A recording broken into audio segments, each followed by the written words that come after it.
એમ બે બહેનો છે જે સગી બહેનો હોવાની જાણકારી છે। માધવ પીજીમાં થયેલી મોબાઈલ ચોરીના ગુનાનો ભેદ ઉકેલી પોલીસે ધરપકડ કરી છે। મહિલાઓની કરતૂત સીસીટીવીમાં કેદ થઈ છે। તો ભિક્ષા માંગવાના નામે તેઓ બહેરા મૂંગા હોવાના નામે આ ચોરી કરતા હોવાની જાણકારી છે। જો કોઈ પકડી લે તો ખુદ બહેરા મૂંગા છે તેમ કહી અને બચવાનો પ્રયાસ કરતા હતા।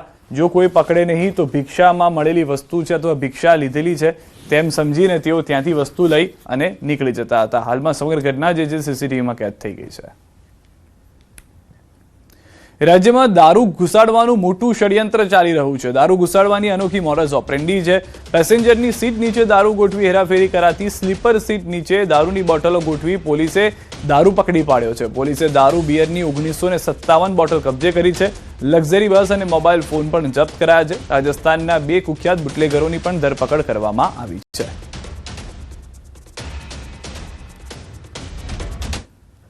મોરબી સમાચાર। દેશી દારૂના અડ્ડાઓ પર જનતાએ રેડ કરી। રેડ કરતા પોલીસે કાર્યવાહી કરતા જનતાએ રેડ કરી છે। પોલીસ કાર્યવાહી નથી કરી રહી જેના કારણે જનતાએ રેડ કરવી પડી હતી। જૂના બંધ મકાનમાં રેડ કરી જાણ થતાં પોલીસ પણ ઘટના સ્થળે દોડી આવી। ઘોડા છૂટી ગયા પછી તબેલે તાળા મારવા જેવો ઘાટ પોલીસ આવતા સર્જાયો હતો। તો દ્રશ્યોમાં પણ આપ જોઈ રહ્યા છો કે જે કાર્ય પોલીસે કરવાનું હોય જેના માટે તેઓને પગાર આપી રહ્યા છે અને કોનો પગાર ક્યાંથી આવી રહ્યો છે? આ જનતાના ટેક્સમાંથી આવી રહ્યો છે કે જે જનતા ખુદ રેડ કરવા માટે મજબૂર બની છે। પરંતુ પોલીસની સાંઠગાંઠ છે સ્વાભાવિક છે જેના કારણે તેઓ પણ રેડ નહીં કરે। મોરબીની અંદરથી આ જે દ્રશ્યો છે જ્યાં આગળ લોકોને ખબર છે, જનતાને ખબર છે, જેની પાસે કોઈ ઇનપુટ નથી, કોઈ ખબરી નથી કે અહીંયા આગળ દારૂ વેચાય છે, પરંતુ જેની પાસે ઇનપુટ છે, ખબરીઓ છે, તે પોલીસને નથી ખબર અથવા ખબર છે તો પૈસા લઈ અને ચૂપ પોલીસ સ્ટેશનમાં બેસી રહે છે। કલોલ જીઆઈડીસી 3માં લોકોના મોતને લઈને જાણકારી। જીઆઈડીસીમાં 3 લોકોના મોત થતા અંડરગ્રાઉન્ડમાં ટાંકીની સફાઈ દરમિયાન આ ઘટના ઘટી હોવાની જાણકારી છે। એક શ્રમિકની હાલત ગંભીર માનવામાં આવી રહી છે। ગેસ ગળતરની ઘટના બની હોવાનું અનુમાન છે। મફતલાલ કંપનીના અંડરગ્રાઉન્ડમાં ટાંકીની સાફ સફાઈ દરમિયાન બેની ઘટના। સમગ્ર મામલે પોલીસે તપાસ હાથ ધરી છે।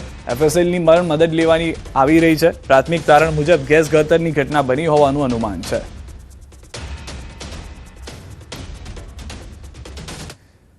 તો રાજકોટથી સમાચાર। નશાના કાળો કારોબારનો પર્દાફાશ। કારમાંથી નશાકારક ટેબ્લેટનો જથ્થો ઝડપાયો છે। નશાકારક ટેબ્લેટ અને દારૂનો જથ્થો મળ્યો છે। કાર સહિત 23 લાખથી વધુનો જથ્થો ઝડપાયો છે। 7,56,000ની ટ્રામાડોલ સહિતની ટેબ્લેટ ઝડપાઈ છે। 52,000થી વધુનો દારૂનો જથ્થો કરાયો છે જપ્ત। પોલીસે 2 આરોપીની ધરપકડ કરી છે। સ્પેશિયલ ઓપરેશન ગ્રુપ અને લોકલ ક્રાઇમ બ્રાન્ચે કરી છે કાર્યવાહી। રાજકોટમાં વિધર્મી હેડ કોન્સ્ટેબલ પર દુષ્કર્મનો આરોપ। મહિલાને ધર્મ પરિવર્તન કરવા દબાણ કરતો હોવાનો આક્ષેપ। મહિલાને માર મારી ન્યૂડ વિડીયો ઉતારી સતત ધમકી આપ્યાનો પણ આરોપ। મહિલાની 5 વર્ષની દીકરી સાથે પણ વિધર્મી હેડ કોન્સ્ટેબલે હડપલા કર્યા। મહિલા દીકરીને વેચવા દબાણ કરતો હોવાનો દાવો। આ વિધર્મી હેડ કોન્સ્ટેબલ પીડિત મહિલાનો પાડોશી હતો। મહિલાની એકલતાનો લાભ લઈ અવારનવાર દુષ્કર્મ આચરતો। હેડ કોન્સ્ટેબલ સામે દુષ્કર્મ અને પોક્સોની ફરિયાદ। પોલીસે આરોપી ઇમરાન રાઉમાની ધરપકડ કરી વધુ તપાસ હાથ ધરી। ઇમરાન રાઉમા ટ્રાફિક પોલીસમાં બજાવે છે ફરજ। મહિલાએ વિશ્વ હિન્દુ પરિષદનો સંપર્ક કરી ન્યાયની માંગ કરી। તો વિધર્મી હેડ કોન્સ્ટેબલ કે જે ખુદ પોલીસમાં હોય, જે રક્ષક છે તે ખુદ ભક્ષક બની ગયો હતો। મહિલા એકલી છે, 5 વર્ષની દીકરી છે જેનો લાભ તે વારંવાર લેતો હતો અને તેની સાથે પોલીસ હોવાને કારણે ધાક ધમકી આપી દુષ્કર્મ આચરતો હતો। પરંતુ મહિલા અંતે કંટાળી અને તેને મદદ લીધી છે અને તે મદદમાં હાલમાં તેની સામે કાર્યવાહી થાય તેવી આશા રાખી રહી છે।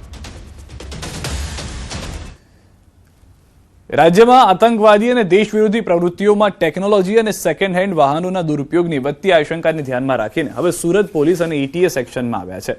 એટીએસ તરફથી મળેલા ઇનપુટ અને સૂચનાઓ બાદ સુરત એસઓજી દ્વારા શહેરભરના સેકન્ડ હેન્ડ મોબાઈલ ડીલરો, જૂના વાહન વેચનારાઓ તેમજ સ્ક્રેપ વ્યવસાય સાથે જોડાયેલા લોકોનો વિગતવાર ડેટાબેઝ તૈયાર કરવાની કામગીરી શરૂ કરવામાં આવી છે।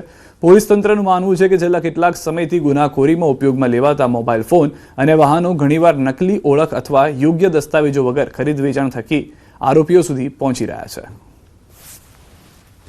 આમાં કાર્યવાહી એ કરવાની હોય છે કે તમામ જે સૂચનાઓ મુજબના રજિસ્ટર મેન્ટેન કરવામાં આવે છે કે કેમ, અને જો નથી કરવામાં આવતા તો એ લોકો વિરુદ્ધમાં કાયદેસર કાર્યવાહી કરવામાં આવશે। 1થી વધારે વખત કાયદેસર કાર્યવાહી થશે તો એ લોકોના વિરુદ્ધમાં વધારે પગલાઓ પણ લેવામાં આવશે।